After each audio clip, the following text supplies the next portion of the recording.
ఈ సంఘానికి రాసిన రెండవ పత్రిక అపోస్తలుడైన పౌలు కొరింథీ సంఘానికి రాసిన రెండవ పత్రిక 5వ అధ్యాయము 1-2 వచనాలని చదువుదాం. 2వ వచనాన్ని ధ్యానం చేద్దాం.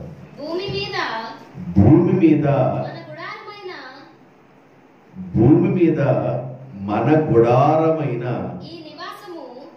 ఈ నివాసము శిథిలమైపోయినను చేతి పని కాక దేవుని చేత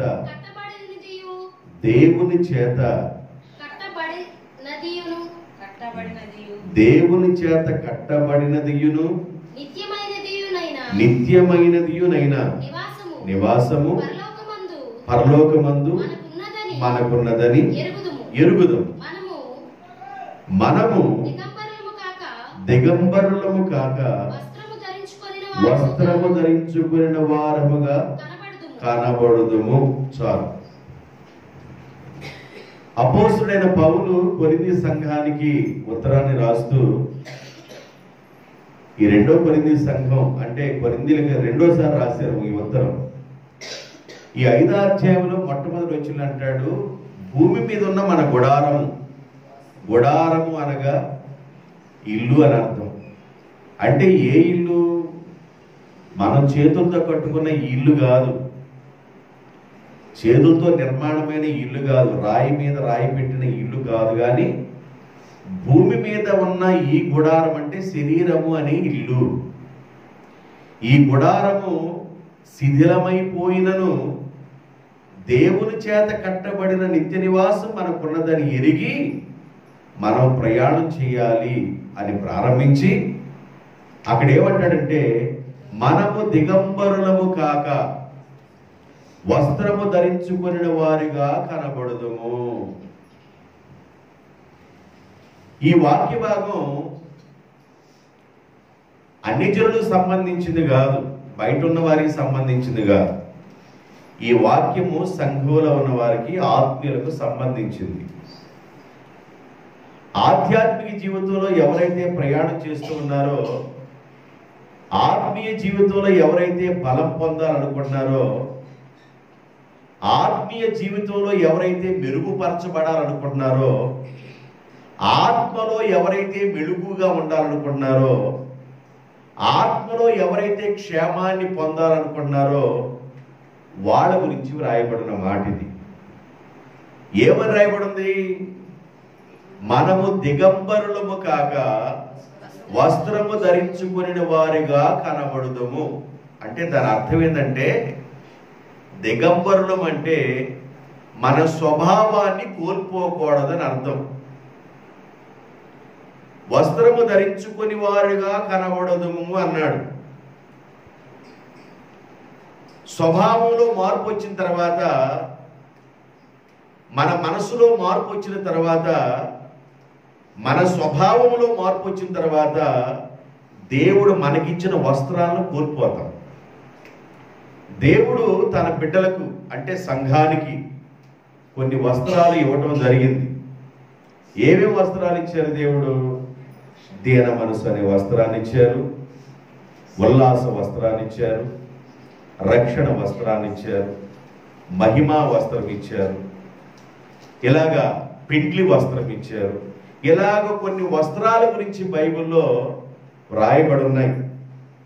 ఈ వస్త్రాలు దేవుడు సంఘంలో ఉన్న బిడ్డల కోసం ఇచ్చారు. దీన మనసు అనే వస్త్రాన్ని ఇచ్చినా సంఘంలో ఉన్న బిడ్డల కోసమే ఇచ్చాడు. రక్షణ వస్త్రాన్ని సంఘంలో ఉన్న బిడ్డల కోసమే ఇచ్చారు. ఉల్లాస వస్త్రాన్ని సంఘంలో ఉన్న బిడ్డల కోసమే ఇచ్చారు. మహిమ కలిగిన వస్త్రాన్ని సంఘంలో ఉన్న బిడ్డల కోసమే ఇచ్చారు. పెండ్లి వస్త్రాన్ని సంఘంలో ఉన్న బిడ్డల కోసమే ఇచ్చారు. ఇలాగా రకరకాల వస్త్రాలు బైబిల్లో కనబడుతూ ఉంటాయి. మిమ్మల్ని అలంకరింపజేశాను వస్త్రాలతో అంటాడు. ఇలాంటి వస్త్రాల్ని సంఘంలో ఉన్న ఆత్మీయులు కలిగి ఉండాలి. సంఘంలో ఎదుగుతున్న ఆత్మీయులు వస్త్రాలు కలిగి ఉండాలి. అంటే దాని అర్థం ఏందయ్యా అంటే, నేను బాహ్య సంబంధమైన వస్త్రాల గురించి మాట్లాడటం లేదు, నీ ఆత్మకు సంబంధించిన వస్త్రాల గురించి మాట్లాడుతున్నాను. బాహ్య సంబంధమైన వస్త్రాన్ని ప్రతి ఒక్కరు ధరించుకుంటాం. కానీ దేవుడు సంఘంలో ఉన్న వారికి దేవుడు కొంతమందికి కొన్ని రకాలైన వస్త్రాలను ఇస్తాడు.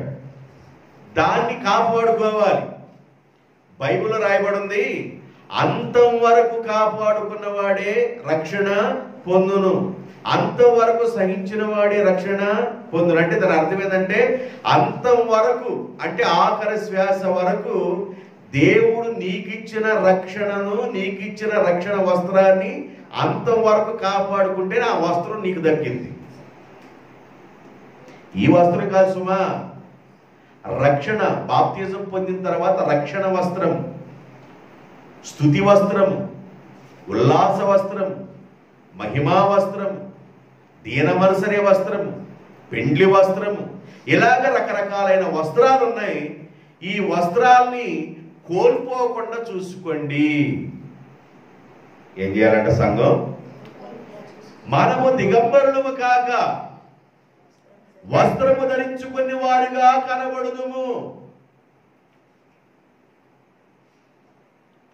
మనము దిగంబరులుగా కాక వస్త్రము ధరించుకున్న వారుగా కనబడుదుము. దిగంబరులుగా చేసేదెవరు? నీ స్వభావాన్ని కోల్పోయేటట్టు చేసేదెవరు? నీ దగ్గర ఉన్న వస్త్రాన్ని దొంగిలించేదెవరు? దేవుడు నీకు ఇచ్చిన మహిమా వస్త్రాన్ని, దేవుడు నీకు ఇచ్చిన స్తుతి వస్త్రాన్ని, అంటే స్తుతి వస్త్రం అంటే ప్రార్థన వస్త్రం. ఆ వస్త్రం కోల్పోయిన తర్వాత ఇక ప్రార్థన నడిపింపు రాదు. చేద్దాం అనుకుంటారు. నేను రక్షించబడిన తొలి దినాల్లో ఎంత ప్రార్థన చేసేదానినో, ఎంత ప్రార్థన చేసేవాడినో, మరి ఇప్పుడేమైంది? వస్త్రం పోయింది. అంటే స్తుతించే వస్త్రము, ప్రార్థన వస్త్రము వెళ్ళిపోయింది. అంటే స్వభావం కోల్పోయావు. ఆ స్వభావాన్ని కోల్పోకుండా ఆ వస్త్రమే నీకున్నట్లయితే నువ్వు స్తుతిస్తూనే ఉంటావు, నువ్వు ప్రార్థిస్తూనే ఉంటావు. ఎప్పుడు దాకా? అంతవరకు నువ్వు దాన్ని గట్టిగా పట్టుకుంటావు కనుక నీవు అంతవరకు నీవు కలిగి ఉన్న వస్త్రాన్ని గట్టిగా పట్టుకుంటావు. కాబట్టి అది స్తుతించే వస్త్రమా, దీనమనసరే వస్త్రమా, ఉల్లాస వస్త్రమా, మహిమా వస్త్రమా, వాడబారని వస్త్రమా, లేకపోతే ప్రశస్తమైన వస్త్రమా, లేదా పెండ్లి వస్త్రమా? ఏ వస్త్రం? రకరకాల వస్త్రాలు ఉన్నాయి. ఈ వస్త్రాల మెసేజ్ కాదు, కానీ మనకి వస్త్రము కోల్పోకుండా చూసుకోండి. దేవునికి స్తోత్రం. అయితే అసలు దిగంబరత్వానికి నడిపించేది ఎవరో, వస్త్రము కోల్పోయేటట్టు చేసేది ఎవరో, ఈ విషయం నీకు అర్థం కావాలి. నీవు రక్షింపబడిన తర్వాత, అంటే ప్రభువుని తెలుసుకున్న తర్వాత, లోక మాలిన్యముల నుండి నువ్వు ప్రభువులోకి వచ్చిన తర్వాత, బాప్తిజం పొందిన తర్వాత, మారు మనసు పొంది పాప క్షమాపణ నిమిత్తం బాప్తిజం పొందిన తర్వాత దేవుడు నీకు వస్త్రాన్ని ఇస్తారు. అది ఏదన్నా ఇవ్వనివ్వండి. ప్రశస్తమైన వస్త్రాన్ని ఎవరికి ఇచ్చారు? ప్రశస్తమైన వస్త్రం. తప్పిపోయి వచ్చిన కుమారుడికి ఏమి ఇచ్చాడంట తండ్రి? ప్రశస్తమైన వస్త్రాన్ని ఇచ్చారు. స్తుతి వస్త్రం. ఇలాగా రకరకాలుగా వస్త్రాలు బైబిల్లో మనకు కనబడుతూ ఉంటాయి. రక్షింపబడిన వారు ఈ వస్త్రాన్ని కాపాడుకోవాలి. వస్త్రము అనగా స్వభావము అని అర్థం. దేవుడు నీకు ఇచ్చిన స్వభావాన్ని నువ్వు కాపాడుకోవాలి, దాన్ని నువ్వు కోల్పోకూడదు. అది కోల్పోయేటట్టు చేసేది ఎవరు? దేవుడు నీకు ఇచ్చిన వస్త్రాన్ని నువ్వు గట్టిగా పట్టుకోవాలి. ఎప్పటి వరకు పట్టుకోవాలి? అంతవరకు పట్టుకోవాలి. దాన్ని కోల్పోయేటట్టుగా చేసేది ఎవరు? ఈ రాత్రి జాగ్రత్తగా మీరు వాక్యాన్ని వినాలి. పెళ్లి కుమారుడికి వివాహం జరుగుతుంది.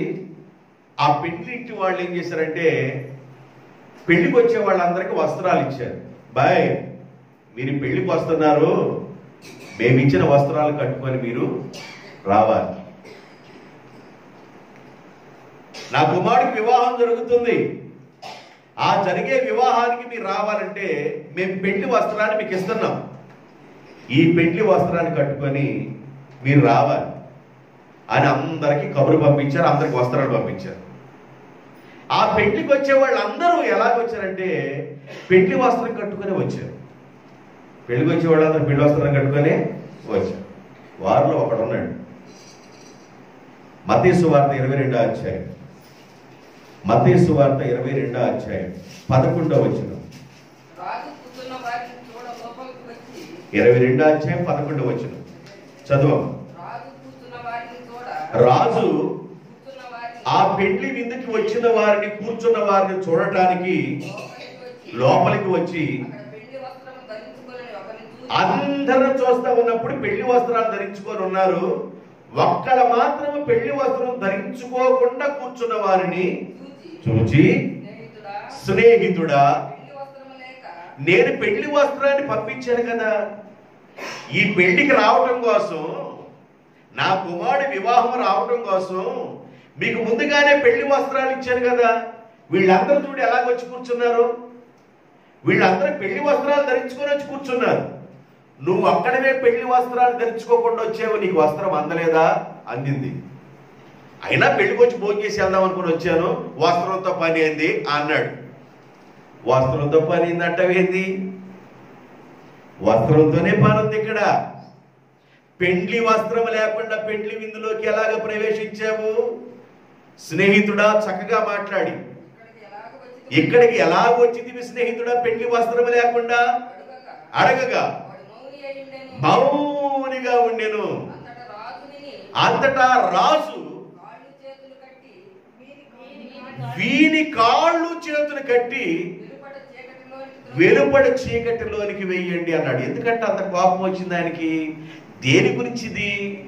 యేసు ప్రభు రాబోతున్నాడు, సంఘాన్ని వివాహం చేసుకోబోతున్నాడు. పరలోకపు తండ్రి మరి ఈ సన్నివేశాలు చూస్తా ఉన్నాడు.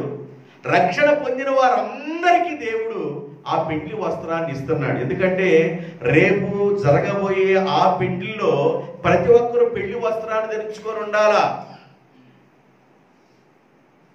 సంఘాన్ని దేవుడు వివాహం చేసుకోబోతున్నాడు. కన్నికగా ఉన్న సంఘాన్ని, సంఘము కన్నికగా సిద్ధపడాలి. కళంకము లేనిదిగా, ముడత లేనిదిగా, మచ్చ లేనిదిగా, కల్మషము లేనిదిగా సంఘము కన్నికగా ఉండాలి. కన్నికగా ఉన్న సంఘాన్ని వరుడైన క్రీస్తు ప్రభువారు అంతఃపురం నుంచి రాబోతున్నప్పుడు గదిలో నుండి సంఘము సిద్ధపడి వారు ఎత్తబడతారు. సంఘం ఎత్తబడిన తర్వాత మరి మధ్యాకాశములో వారికి అక్కడ విందు జరుగుతుంది. ఇక్కడేం జరుగుతుంది అంటే విడవబడిన వారికి కుందు జరుగుతుంది. ఎడ కుందు, ఆడేమన్న విందు. కాబట్టి ఆ పెండ్లిలోనికి పిలవబడటానికి, ఆ పెండ్లిలోనికి ఆహ్వానించబడటానికి రక్షణ పొందిన వారందరికీ వస్త్రాన్ని ఇచ్చాం, పెండ్లి వస్త్రాన్ని ఇచ్చాం. స్నేహితుడా, అందరూ పెళ్లి వస్త్రాలు ధరించుకొని వచ్చారు, నువ్వు అక్కడవే పెళ్లి వస్త్రాలు ధరించుకోకుండా వచ్చావు. కారణం ఏంది అంటే స్వభావాన్ని కోల్పోయాడు, ఆత్మీయతను కోల్పోయాడు. స్వభావం లేదు, ఆత్మీయత లేదు. ఆ పెళ్లి వస్త్రమును కోల్పోయాడు. కోల్పోయి పెళ్లికి వచ్చాడు. పెళ్లికి వచ్చిన ఆయన అన్నాడు, సరే ఇంటికి వెళ్ళి ఆ వస్త్రం అన్న కట్టుకొని రా అనొచ్చు. ఆయన టైం లేదు అంటానికి, టైం లేదు. ఇప్పుడే చెబుతున్నాడు సేవకుడి ద్వారా. అక్కడ చెప్పడికి ఆయన సేవకుడి ద్వారా ఇప్పుడే చెప్తాడు. ఆయన పొచ్చగిస్తూ, అట్లా కాదు నాన్న ఇట్ట, ఇట్ట కాదు నాన్న అట్లా, అట్ట కాదమ్మా ఇట్ట, ఇట్ట కాదునమ్మా అట్ట అని సేవకుడి ద్వారా పొచ్చగిస్తాడు. ఇక అక్కడ చెప్పడు ఆయన. ఇక పొచ్చగించడాలు లేవు అక్కడ, ఆడ చెప్పడానికి కూడా లేదు. నూనె అయిపోయింది, ఇంటికి వెళ్ళిపోండి అన్నాడు. డ్యూటీలు ఏమలేదు, నూనె లేదు, నూనె లేకపోతే వెళ్ళిపోండి అన్నాడు. నూనె ఉన్నవాడు ప్రవేశించండి అన్నాడు. కాబట్టి సంఘము పరిశుద్ధాత్మ పొందిన అనుభవంలోను, దేవుని శక్తి కలిగిన అనుభవంలో సంఘం లేదు, సంఘం ఎదుగుతూ ఉండాలి. ఒక రోజున పెళ్లి కుమారుడు సంఘమనే ఈ కన్యకను వివాహం చేసుకోవడానికి ఆయన వచ్చినప్పుడు ఆయన ముందుగా ఇవ్వబడిన పెళ్లి వస్త్రాలు ధరించుకొని ఆ పెళ్లి విందులోనికి రావాలి. అక్కడ అక్కడ వస్త్రం లేకుండా రాకూడదు. పెండ్లి వస్త్రం ధరించుకొని పెండ్లి విందులో మనం పాల్గొనబోతున్నాం. దేవునికి స్తోత్రం. వస్త్రము కోల్పోయేటట్లుగా చేసేది ఎవరు? దేవుడు నీకు ఇచ్చిన స్వభావాన్ని కోల్పోకూడదు. దేవుడు నీకు ఇచ్చిన రక్షణను కోల్పోకూడదు. దేవుడు నీకు ఏవేవైతే ఇచ్చారో దాన్ని కోల్పోకూడదు. దాన్ని కోల్పోయేటట్లుగా చేసేది ఎవరు? ఆ విషయం నీకు ఈరోజు అర్థం కావాలని దేవుని యొక్క సేవకుడిగా మనం చేస్తూ ఉన్నా. ప్రకటన గ్రంథం, ఒకసారి ప్రకటన గ్రంథంలోకి వెళ్ళండి. ప్రకటన గ్రంథం 16వ అధ్యాయం. ప్రకటన గ్రంథం 16వ అధ్యాయము 16వ వచనం. ఇదిగో నేను త్వరగా వచ్చుచున్నాను. నేను త్వరగా వచ్చుచున్నాను. ఒక వ్యక్తి దిగంబరిగా సంచరించుచున్నందున, ఒక వ్యక్తి దిగంబరిగా సంచరించుచున్నందున జనులు తన దిశములను చూతురేమోనని మెళుకుగా ఉండి తన వస్త్రమును కాపాడుకొనువాడు ధన్యుడు. తన వస్త్రమును కాపాడుకున్నవాడు ధన్యుడు. ప్రభు రాబోతున్నప్పుడు అతడు దిగంబరిగా కాకుండా తన వస్త్రమును కాపాడుకున్నవాడు ధన్యుడు. అంటే దేవుడి ఇచ్చిన వస్త్రాన్ని, దేవుడిచ్చిన స్వభావాన్ని కాపాడుకోవాలి. దీన మనసు అనే వస్త్రాన్ని, ఉల్లాసము అనే వస్త్రాన్ని, స్తుతి అనే వస్త్రాన్ని, మహిమ అనే వస్త్రాన్ని, ప్రశస్తమైన వస్త్రాన్ని, పెండ్లి వస్త్రాన్ని, ఇలాగ కొన్ని రకాలైన వస్త్రాన్ని దేవుడు తన బిడ్డలకు ధరింపజేస్తాడు. ఆ వస్త్రాలను మనం కోల్పోకుండా ఉండాలి. ఆ విషయంలో మీరు మెళుకుగా ఉండండి. దేవుడు మీకు ఇచ్చిన స్వభావాన్ని కోల్పోబాకండి. దేవుడు మీకు ఇచ్చిన వస్త్రాన్ని కోల్పోబాకండి. ఈ విషయంలో మీరు మెళుకుగా ఉండండి.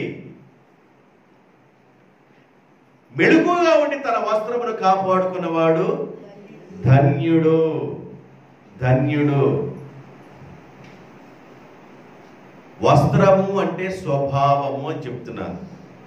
దేవుడు నీకు ఇచ్చిన మంచి స్వభావాన్ని నీవు కోల్పోకూడదు. నీవు రక్షింపబడిన తర్వాత, ప్రభు దగ్గరికి వచ్చిన తర్వాత, దేవుని తట్టు నువ్వు వచ్చిన తర్వాత, ఆ రక్షణ అనుభూలకు వచ్చిన తర్వాత, ఎలా వచ్చేవ రక్షణ అనుభూలు అని అడిగితే ఎన్నో సమస్యలు చెబుతాం. మరణ పాశములో నుండి ప్రభు నన్ను తీసుకొచ్చారు, మరణ రోగములో నుండి ప్రభు నన్ను తీసుకొచ్చారు, ఎన్నో పరిస్థితుల్లో నుండి ప్రభు నన్ను బయటికి తీసుకొచ్చారు. కనుక ఈరోజు రక్షణ అనుభూలే నేనున్నా. ఆ రక్షణ అనుభూలో ఉన్న నీకు దేవుడు ఎలాంటి స్వభావాన్ని ఇచ్చాడో, అంటే ఎలాంటి వస్త్రాన్ని దయచేశాడో దానిని నీవు కోల్పోకూడదు ఆఖరి శ్వాస వరకు. దేవునికి స్తోత్రం.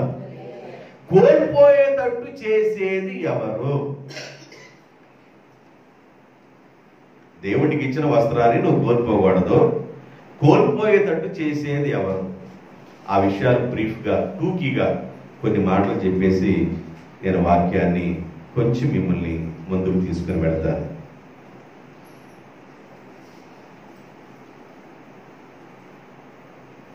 ఆదికాండం 3వ అధ్యాయం.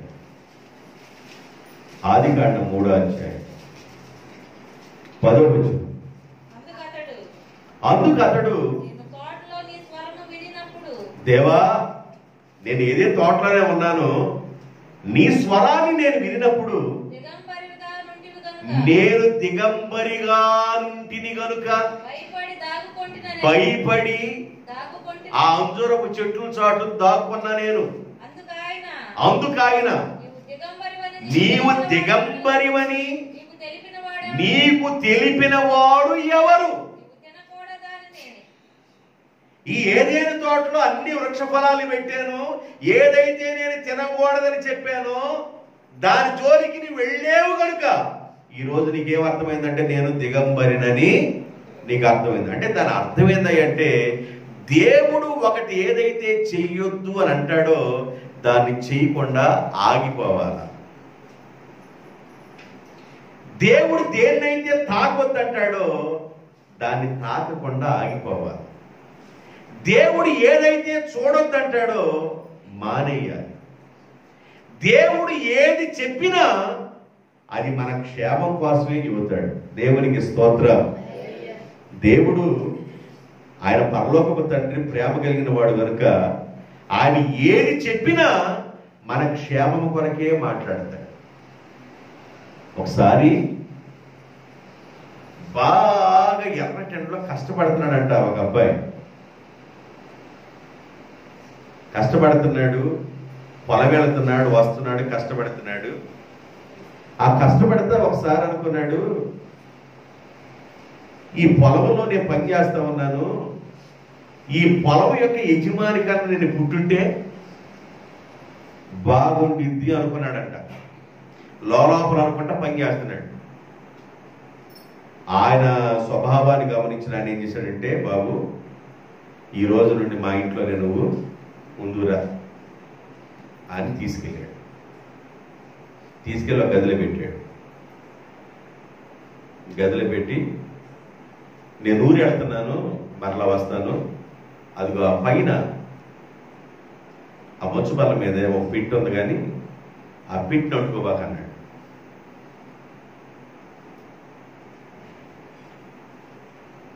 ఆ మాట చెప్పి వెళ్ళాడు.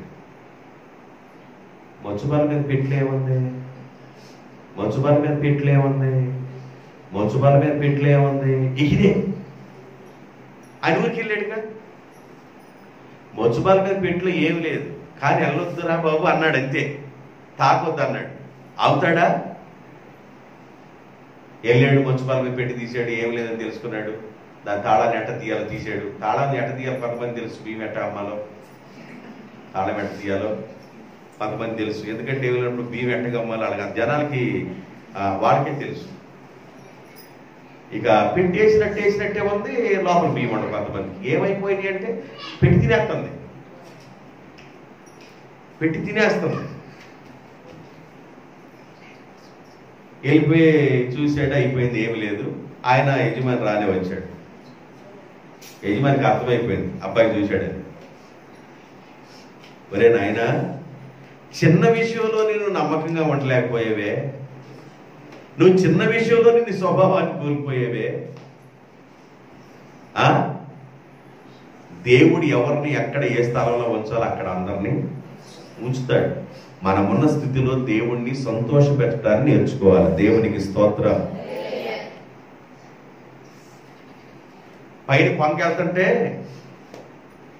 నేను కొంగలాగుంటే ఎంత బాగుంటుంది అనుకుంటారు. నువ్వు కొంగ పుట్టకూడదు, మంచిగా పుట్టాలని దేవుడు పుట్టించాడు. నువ్వు కొంగ ఎట్టవుతావు?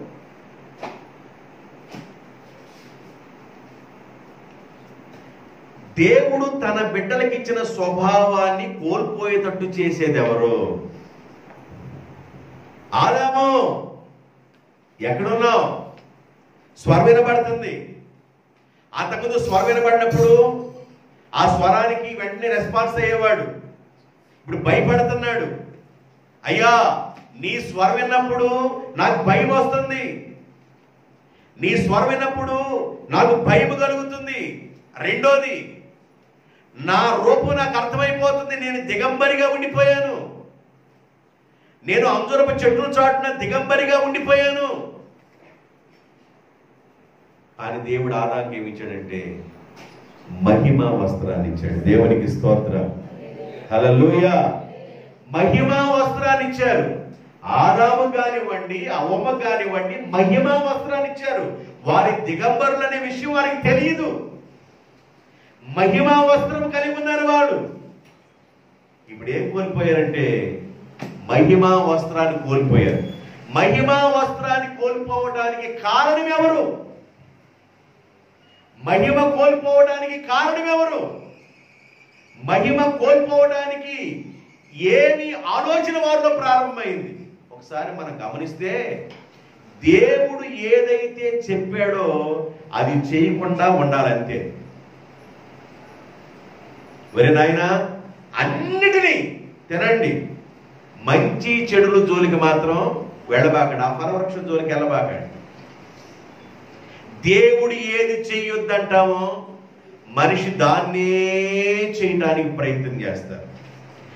ఏదైతే చేయొద్దంటామో, ఎక్కడికైతే నడవద్దంటామో, ఏదైతే చూడొద్దంటామో, ఏదైతే మాట్లాడొద్దంటామో, ఏదైతే దేవుడు చెప్తాడో దానికి వ్యతిరేకంగా మనిషి చేస్తానే ఉంటాడు. ఈ స్వభావం సాతాను ద్వారా కలిగేది. ఆదాము మహిమా వస్త్రాన్ని కోల్పోయాడు, అవమ్మ మహిమా వస్త్రం కోల్పోయింది. బాధపడి దేవుడు వాళ్ళకి చర్మపు చొక్కాలను కుట్టించి, దేవుడు వదిలిపెట్టకుండా దేవుడు ఆదాము అవ్వల్ని అక్కడ నెట్టివేసి, ఏదేనులో నుండి నెట్టివేసిన తర్వాత దేవుడు వాళ్ళని వదిలిపెట్టకుండా మరలా వాళ్ళు ఏ మహిమ అయితే కోల్పోయారో ఆ మహిమ మరలా వాళ్ళలో తీసుకురావడం కోసం 2022 సంవత్సరాల క్రితం ప్రభువైన యేసుక్రీస్తు ద్వారా ఆదాము కోల్పోయిన మహిమను మరలా తిరిగి ఇవ్వడానికి ప్రభువైన యేసుక్రీస్తు ఈ లోకానికి వచ్చారు. దేవునికి స్తోత్రం. ఆదాము మహిమను కోల్పోవడానికి, ఆదాము మహిమా వస్త్రం కోల్పోవడానికి కారణం దేవుని మాట వినకపోవటం, సాతాను మాట వినటం, దేవుడు చెప్పింది చేయకపోవటం, సాతాను చెప్పింది చేయటం, ఇలాగా ఉండటం వల్ల వారికున్న వస్త్రాన్ని వారు కోల్పోయారు. బైబిల్ చెబుతుంది, మనము దిగంబరులంగా కాకుండా మీ వస్త్రమును ధరించుకునే వారుగా కనబడాలి.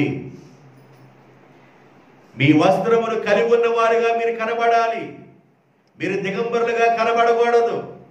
ఆధ్యాత్మికంగా ఎదుగుతున్న వాళ్ళు, ఆత్మీయ స్థితిలో ఎదుగుతున్న వాళ్ళు, దేవుడు మన కొరకు ఏదైతే దయచేశాడో, ఏ ఉల్లాస వస్త్రాన్ని ఇచ్చాడో, ఏ మహిమా వస్త్రాన్ని ఇచ్చారో, ఏ ప్రార్థనా వస్త్రాన్ని ఇచ్చారో, ఏ స్తుతి వస్త్రాన్ని ఇచ్చారో దానిని అంతవరకు నీవు కాపాడుకోవాలి.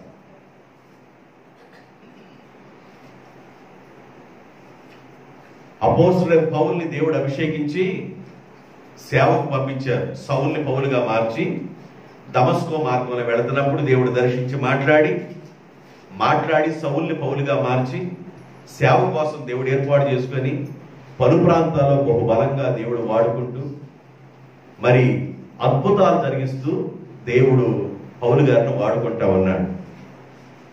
మాంత్రిక, తాంత్రిక, శాతపడి శక్తులను వాటి ప్రభావాన్ని త్రొక్కివేసి అణిచివేసి ఆయన వెళుతున్న ప్రాంతాల్లో అగ్ని మండుతూ ఉంది. ఇలాగా పౌలు గారు ప్రార్థన చేసి ఆ రోజుల్లో గొప్ప గొప్ప కార్యాలు జరుగుతున్నాయి. దాగున్న దయ్యాలు వెళుతున్నాయి,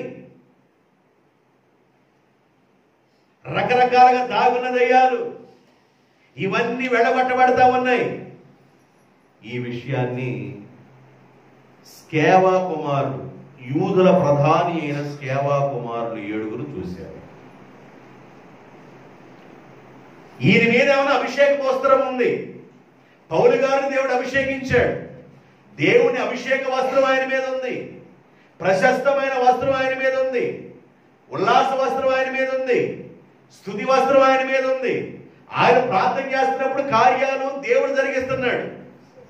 వీళ్ళు ఎలా చూస్తున్నారంటే, ఈ స్కేవా కుమారులు ఉన్న 7 ఎలా చూస్తున్నారంటే, ఆయన మనిషే, మేము కూడా మనుషులమే, ఆయన మాలాగానే పుట్టాడు, మేము కూడా అలాగే పుట్టాము, ఏ మార్పు ఉంది? ఆయన ఒకటే అన్నాడు, యేసునామమున అన్నాడు. యేసునామమున అనగానే కార్యం జరుగుతుంది. మనం కూడా అందాం అన్నారు వీళ్ళు. మనం కూడా అందాం, పౌలు గారు అన్నట్లుగా యేసునామమునని మనం కూడా యేసునామమునని మాటను ఉచ్చరిద్దాం అనుకున్నారు.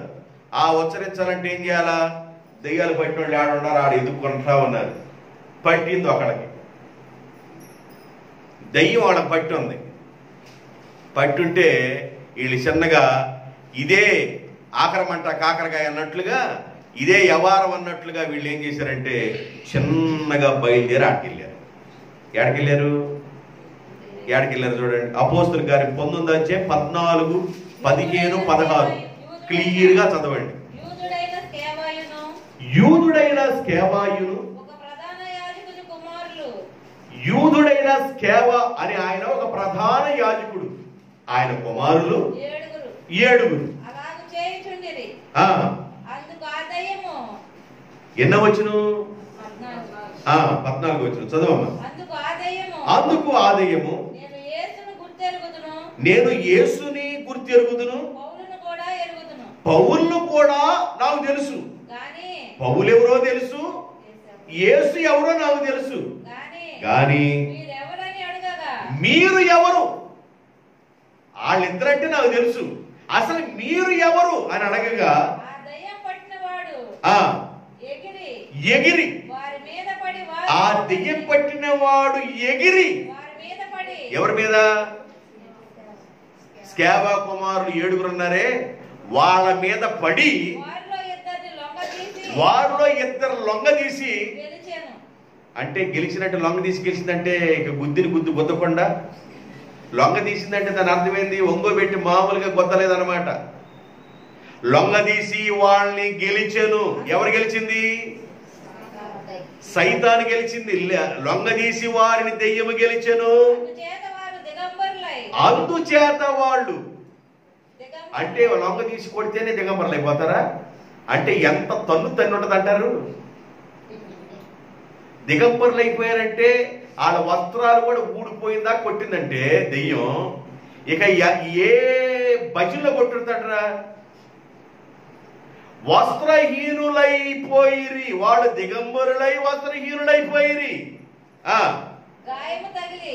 దెబ్బలు తగిలి ఆ ఇంటికి ఎల్లంగా లోపల గడిపెట్టింది అంటారు. రండి నాన్న, నా కోసం ప్రార్థన చేయడానికి వస్తున్నారు మీరు, రండి అమ్మా, రండి లోపల రండి. స్వాగతము స్వాగతము సుస్వాగతము, వెల్కమ్. ఇంకెవరైనా ఉన్నారా? లేదు, మేము 7 రండి, వెల్కమ్. 7 రానిచ్చి వెళ్ళింది, వెళ్ళి గడిపెట్టింది.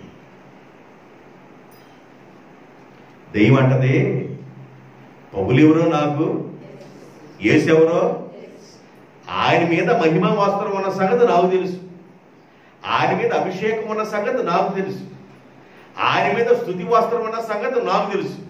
మీకే వస్త్రాలు ఉన్నాయి? ఏమని వచ్చారు మీరు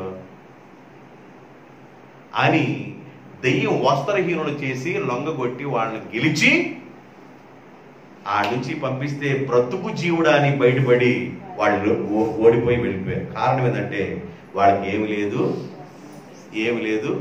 స్కేవా కుమారులు ఎలా చూశారంటే పౌలు గారిని, పౌలు సామాన్యుడు, పౌలు ఎంతో మేము కూడా అంతే. పౌలు చేస్తున్న పని ఏంది? యేసునామం చెబుతున్నాడు అంతే. పౌలు ఎంతో మేము కూడా అంతే. మేము చెబితే జరగదా అనుకున్నారు వాళ్ళు. జరిగిందో జరగదో దయ్యం పట్టిన వ్యక్తి తేల్చేసింది. కాబట్టి దేవుని బిడ్డలారా, దేవుడు ఇచ్చిన వస్త్రాన్ని మనం కోల్పోకూడదు. ఈరోజు నా సబ్జెక్ట్ ఏంటంటే, దేవుడు నీకు ఇచ్చిన వస్త్రాన్ని నీవు కోల్పోకూడదు. దేవుడు నీకు ఇచ్చిన స్వభావాన్ని నీవు కోల్పోకూడదు. ఈ మెసేజ్ అన్యుల కోసం కాదు, ఆత్మీయులుగా ఎదుగుతున్న మీ కొరకే. దేవునికి స్తోత్రం. దేవుడిచ్చిన వస్త్రాన్ని నీవు కోల్పోకూడదు. నీ వస్త్రమును కోల్పోయేటట్టుగా చేసేది ఎవరు అంటే సాతాను. రెండోది నువ్వు దేవుని మాట వినకపోవటం, దేవుని మాటకి లోబడకపోవటం, విధేయత చూపించకపోవటం. ఆ కారణాలను బట్టి దేవుడిచ్చిన వస్త్రాన్ని నీవు కోల్పోతావు. ఒక రాజు ఉన్నాడు, యోధా దేశాన్ని పరిపాలన చేస్తున్నాడు. ఆహాజు అనే రాజు యోధా దేశాన్ని పరిపాలన చేస్తున్నాడు. నా వైపు చూడండి, చదివితే మీకు అర్థం కాదు, చూడండి. యోధా దేశాన్ని పరిపాలన చేస్తున్నాడు. ఈయన పరిపాలన చేస్తూ కొంతమంది రాజులు పరిపాలనకు వచ్చినప్పుడు దేవుని మందిరాన్ని చక్కబెట్టారు, దేవుని మందిరాన్ని కాపాడుకున్నారు, దేవుని మందిరంలో ఎక్కడన్నా రిపేర్లు ఉంటే చేశారు, దేవుని మందిరానికి ప్రాధాన్యత ఇచ్చారు. అలాగా కొంతమంది రాజులు దేవుడి మీద ఆధారపడ్డారు. ఈ ఆహాజు అనే ఈ రాజు దేవుని మందిరాన్ని మోతేశాడు. ఏం చేశాడు? దేవుని మందిరాన్ని ఏం చేశాడు? మోతేశాడు. కొంతమంది రాజులు ఏమన్నా దేవుని మందిరపు తలుపులు తెరిచి ఏమన్నా ఆరాధన చేశారు, వేపునే ప్రార్థన చేశారు. రాజు కూడా వెళ్ళిపోయి దేవుని పాదాలు పట్టుకున్నారు. కానీ ఈ రాజు మాత్రం దేవుని మందిరానికి మోతేశాడు. ఆ మోతేసి ఏం చేశావురా బాబు అని అంటే, మోతేసి దేశంలో ఉన్న వాళ్ళందరినీ మరి దేవుని యొక్క ఆత్మీయ ఆ తలంపు తట్టు కాకుండా విగ్రహారం తట్టు అందరం తిప్పేశాడు. ఇప్పుడు దేశానికి ఏం పట్టిందో తెలుసా? ఒకసారి వెళ్ళండి. 2వ దినవృత్తాంతాల గ్రంథం 28వ అధ్యాయం 19వ వచనం. ఆహాజు యోధా దేశమును దిగంబరిగా చేసి దేశాన్ని ఏం చేశాడంట? యోధా దేశాన్నే దిగంబరిగా చేసి దేవునికి ద్రోహము చేసి ఉండెను గనుక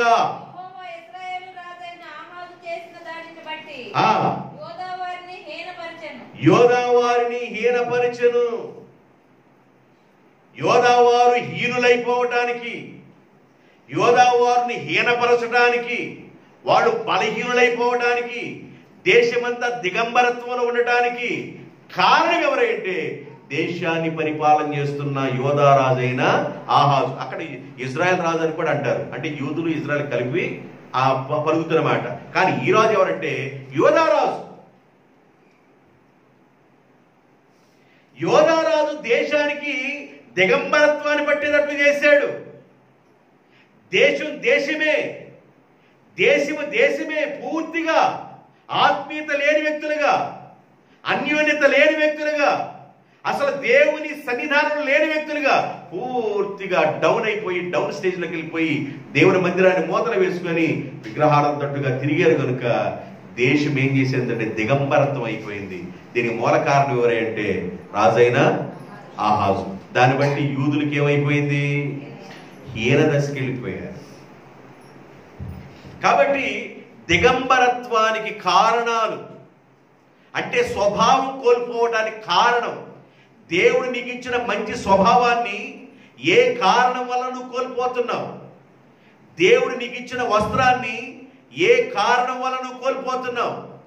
దేవుడు నీకు ఇచ్చిన ప్రార్థనా వస్త్రాన్ని ఏ కారణం వల్ల కోల్పోతున్నావు? దేవుడు నీకు ఇచ్చిన మహిమ వస్త్రాన్ని ఏ కారణం వల్ల కోల్పోతున్నావు? దేవుడు నీకు ఇచ్చిన దీన మనసుని వస్త్రాన్ని ఏ కారణం వల్ల కోల్పోతున్నావు? దేవుడు ఎందుకు నీకు ఇచ్చాడంటే ఒకరోజు నిన్ను వివాహం ఆడనై ఉన్నాడు. ఆయన బిడ్డగా నిన్ను చేసుకోవడానికి, ఆయన కుమారుడిగా చేసుకోవడానికి, ఆయన కుమార్తెగా చేసుకోవడానికి, నీ భారాన్ని భరించడానికి ఆయన నిన్ను వివాహం ఆడనై ఉన్న దేవుడిగా ఉన్నాడు కనుక. అంటే భర్త అంటే భారములు భరించేవాడు, నీ భారాన్ని మొత్తాన్ని మోసేవాడుగా నేను ఉండాలి అని దేవుడు నిన్ను ఇక్కడ పెంచుతున్నాడు. దాన్ని నువ్వు అర్థం చేసుకోవాలి. దేవుడు ఈ భూమి మీద మనకంటే గొప్పవాళ్ళని, అందచందాలు కలిగిన వాళ్ళని, మనకంటే బలవంతుల్ని, మనకంటే జ్ఞానవంతుల్ని, మనకంటే ఆస్తిపాస్తులు కలిగిన వాళ్ళని అనేకులు ఈ భూమిని విడిచి వెళ్ళిపోతే దేవుడు మన సజీవులు లెక్కలో ఎందుకు ఉంచాడంటే నీవు ఆయన కొరకు బ్రతకాలని, నీవు ఆయన కొరకు జీవించాలని. దేవుడు నీకు ఇచ్చిన స్వభావాన్ని కోల్పోకుండా, దేవుడు నీకు ఇచ్చిన మనస్తత్వాన్ని కోల్పోకుండా, దేవుడు నీకు ఇచ్చిన వస్త్రాన్ని కోల్పోకుండా నీవు ఆఖరి వరకు నమ్మకంగా బ్రతుకుతావని నీ మీద దేవుడు ఆశలు పెట్టుకున్నాడు.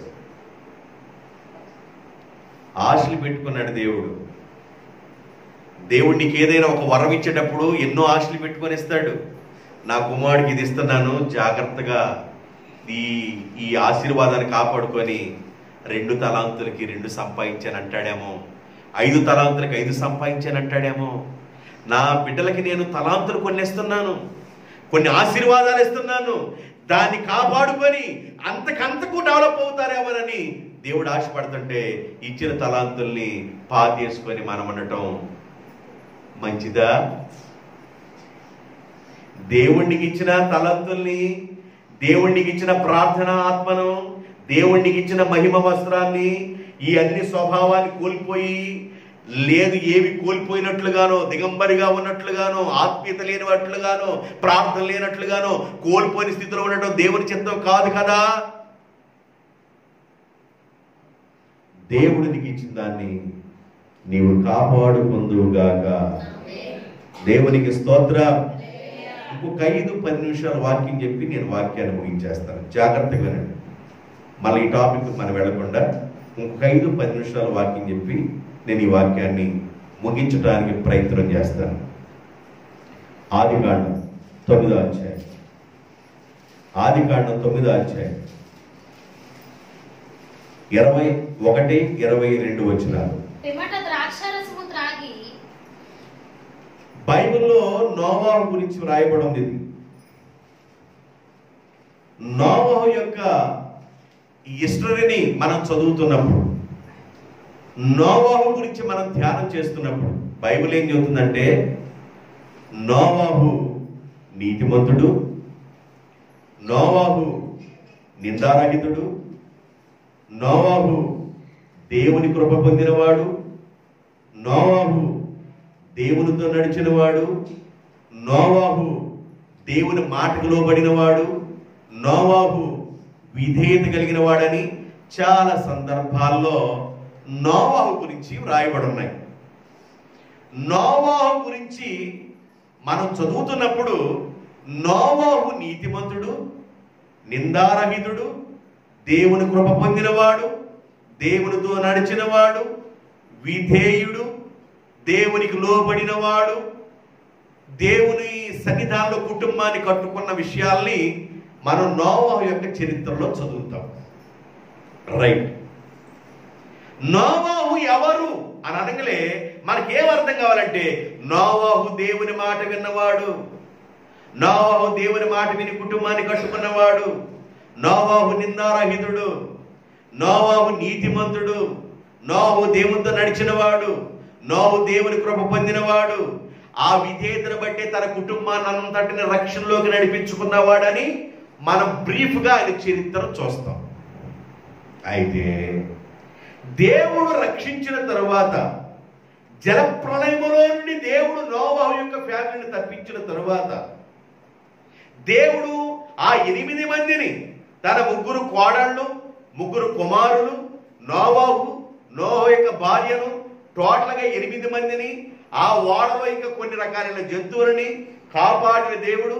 జలప్రళయం అయిపోయిన తర్వాత, నీరంతా ఇంకిపోయిన తర్వాత, పర్వతములు ఓడ మునిగిపోయి, కొండలు పర్వతాలు మునిగిపోయి 15 మూరల ఎత్తు నీరు వచ్చింది. అంత నీరు మొత్తం దిగిపోయిన తర్వాత ఇంత కాపాడిన దేవునికి కృతజ్ఞత కలిగి, ప్రభువా భూమి మీద జనం మొత్తం పూర్తిగా వెళ్ళిపోయారు, హరించుకుపోయారయ్యా, కేవలం నా కుటుంబాన్ని మీరు ప్రేమించి ఎంత భయంకరమైన జలప్రళయంలో నుండి మమ్మల్ని కాపాడారు ప్రభువా, ఎంత విపత్తులో నుండి మమ్మల్ని తప్పించారయ్యా, ఎంత ఘోర ప్రమాదములో నుండి మమ్మల్ని కాపాడారయ్యా, ఆకాశము తూనిపబడి భూమిలో ఉన్న ఓట్లిప్పబడి అయ్యా, ఎంత భయంకరమైన ప్రళయం నుండి మమ్మల్ని కాపాడిన దేవా, నీకు జీవితాంతం లోబడి బ్రతుకుతామయ్యా, కృతజ్ఞత కలిగి ఉంటామయ్యా అని అలా బ్రతకవలసిన నోవాహు జలప్రళయం అయిపోయిన తర్వాత, వారు భూమి మీద అడుగు పెట్టిన తర్వాత ఏం చేశారు? 9వ అధ్యాయం 21-22 వచ్చిన, నోవాహు ద్రాక్ష తోట వేసి ఆ పళ్ళు ఫలించిన తర్వాత ద్రాక్ష రసము త్రాగి మత్తుడై తన గుడారములో వస్త్రమును కోల్పోయెను. చాలమ్మా, నేను చెప్తున్న వాక్యం సరిపోద్ది. ఆయన వస్త్రహీనుడాయి ఉండెను. దేవుడు చేసిన మేలు, దేవుడు చేసిన ఉపకారము, ఆ భయంకరమైన జలప్రళయం. నేను ఒకసారి నక్షత్ర నగర్ వెళ్ళే వాకింగ్ చేయడానికి, అక్కడ బోట్లో తీసుకెళ్లారు మమ్మల్ని, బ్యాచ్ మొత్తాన్ని బోట్లో తీసుకెళ్లారు. నేను బోట్లో మధ్యలో కూర్చోవని లేదా, ఆ పాయిలో నుండి వెళ్తున్నాం కాబట్టి ఏం అర్థం కాల. ఆ కొంచెం పై భాగానికి వెళ్ళి కొంచెం అక్కడ కూర్చున్నా. నేను అందరూ బోట్లో కూర్చున్నారు. ఈ చిన్నగా ఆ పాయిని దాటుకొని సముద్రంలోకి వెళ్తున్నాం. సముద్రంలోకి వెళ్ళినప్పుడు ఆ నడిపి ఆయన ఎట్లా చేశాడంటే ఆలోచేటప్పుడు కొంచెం పక్కన తిప్పుకొని వెళ్ళాల. అలాగే ఎదురుగా లేపాడు. నేను ఏడ లేచానంటే ఆ చివర కూర్చొని బోటు చివర ఇక మామూలుగా పైకి ఎత్తి కింద పడేసింది. ఆ బోట్ అట్లా పైకి ఎత్తి అట్లా కింద కనగలే గుండె కింద కట్టక జారిపోయి ఇక నాకేం కనపడతాను, జనం కనపడతాను, ఇంకా అన్ని నీళ్ళే కనపడుతున్నాయి, అన్ని నీళ్ళే కనపడుతున్నాయి. మైండ్ బ్లాక్ అయిపోయింది. బోట్ ఆపేసేయండి అన్న. సురేష్ మాస్టర్ గారు ఉన్నారు, చాలా మంది ఉన్నారు. బోట్ ఆపేయండి అన్న. ఎందుకయ్యా? బోట్ ఆపేయండి అన్న. ఆపేయండి బోట్ అన్న కడితే ఏం చేయమంట? బోటు తిప్పానక్క. బోటు తిప్పేసి వెనక్కి తిప్పుకొని వచ్చి ఆ ఇసిగి పర్ర ఉంటుంది. ఆ ఇసిగి పర్ర మీద నుంచున్న తర్వాత అప్పుడు ప్రాణం, ప్రభువా నీకు స్తోత్రం అంటే ఈ శివర్లోనే ఇంకా లోపలికి వెళ్ళాల. లోపలికి వెళ్ళక ముందే అందరు కూర్చున్న దగ్గర కూర్చుంటే బాగాదు. ఎందుకు ఎత్తు కూర్చోటం నేను ఆ పైన? అది మొదలుకొని చిన్న బోట్లు ఎక్కను నేను, వెళ్తే పెద్ద బోట్లు ఎక్కడం, లోపలికి వెళ్ళడం. అర్థమవుతుందండి? నేను ఎందుకు చెబుతున్నాను ఈ మాట అంటే ఆ చిన్న ఆ విధానానికే నాకు అసలు అంత మైండ్ మొత్తం అసలు డిస్టర్బ్ అయిపోయి నాకు అంత నీళ్ళే కనపడుతుంది. ఇక ఇంకేముంది, పిల్లలు జల్ల మొత్తం అందరూ ఏడా ఉండదు. మునిగిందా అంటే పడవే మునగదా? పడవే మునగది. ఎట్టక చేస్తా ఉండిద్ది. ఒకసారి తిరగబడి కూడా కూర్చుంది. ఫ్యామిలీ మొత్తం నాశనం అయిపోతారు స్వామి. అసలు అనవసరం అనిపించింది ఇక జీవితం. చెప్పండి నాకు. అంటే ఆ ఒక్క దెబ్బకి అట్టగుంటే ఎంత ఓట వచ్చి ఉంటుంది అంటారు? ఈయన పడవ తయారు చేశాడు నోవాహు. నోవాహు తయారు చేసిన పడవలోకి జంతువులు వెళ్ళిపోయినాయి, జతలకు వెళ్ళి నోవాహు ఫ్యామిలీ వెళ్ళారు. అది 3 అంతస్తులుగా కట్టాడు. ఆకాశంలో ఉన్న ఓటలను దేవుడు ఒప్పదీశాడు. తూములు అన్నాడు. దేవుడు ఆకాశపు తూములు తెరిచాడు, భూమిలో ఉన్న ఓటల్ని తెరిచాడు. ఈ ప్రచండమైన వర్షం, బిల్డింగ్లు మునిగిపోయింది, కొండలు మునిగిపోయింది, పర్వతం మునిగిపోయింది. ఇంకెవరు బ్రతుకుతారు? ఎంత భయంకరమైన పరిస్థితి మొత్తాన్ని ఎవరు చూశారు? నోవాహు చూశాడు. అయ్యా దాసోహమయ్యా, నీవు మమ్మల్ని రక్షించావు. అనేక మంది ప్రజలు హతులైపోతే, అనేక మంది ప్రజలు నాశనం అయిపోతే మా కుటుంబాన్ని తప్పించావు. నీకు కృతజ్ఞత కలిగి ఉంటామయ్యా.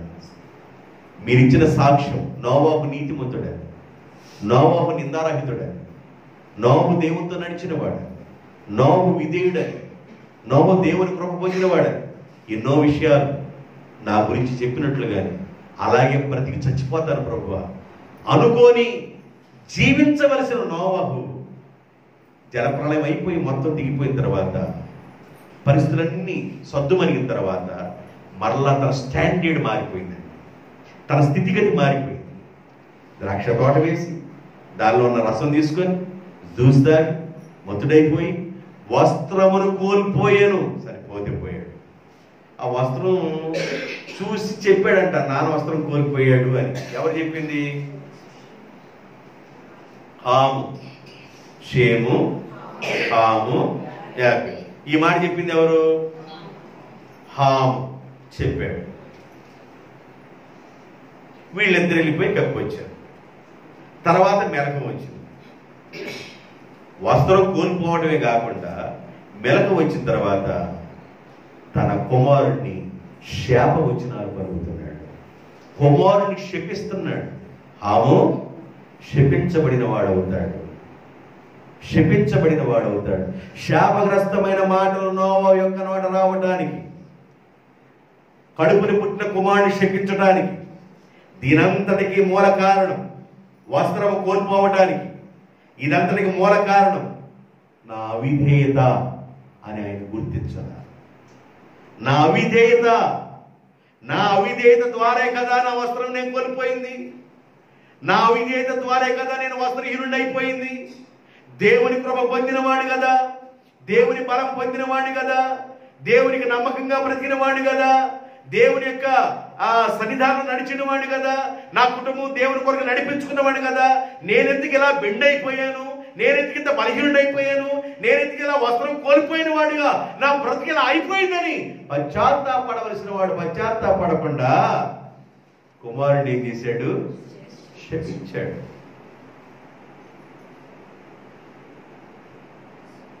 కారణం మత్తు. కారణం ఏంటంట? మత్తు చాలా ప్రమాదం, చాలా ప్రమాదం.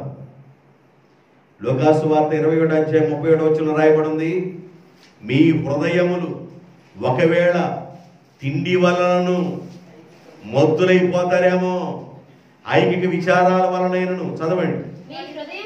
మీ హృదయములు ఒకవేళ తిండి వలనను మత్తు వలనను ఐకికమైన విచారముల వలనను మందముగా ఉన్నందున ఆ దినము అకస్మాత్తుగా మీ మీదకి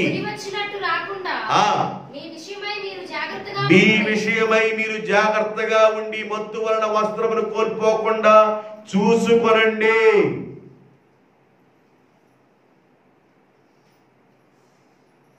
మత్తు వలన వస్త్రాన్ని కోల్పోయాడు నోవాహు. ఒకసారి తిండి వలన మత్తులైపోతారు.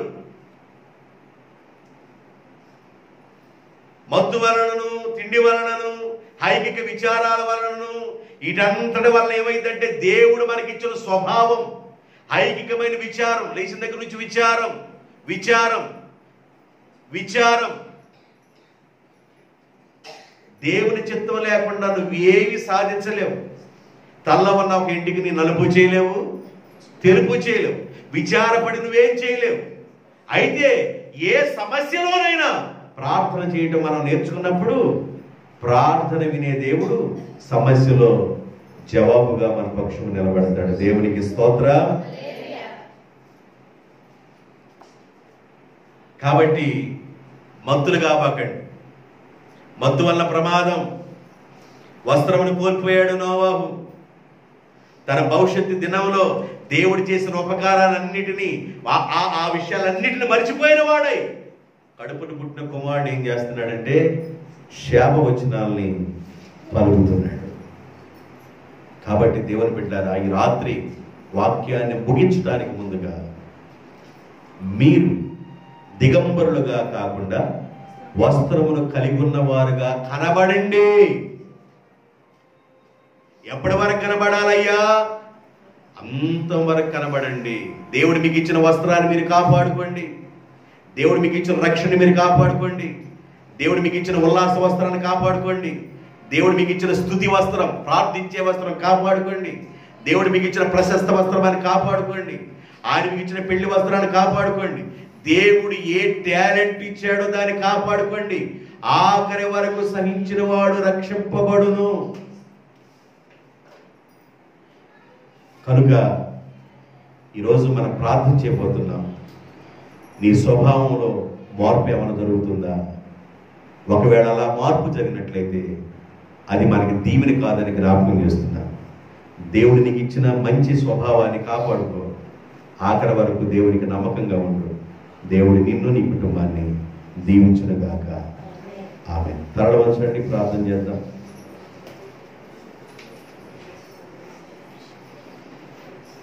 స్తోత్రం స్తోత్రం స్తోత్రం స్తోత్రం.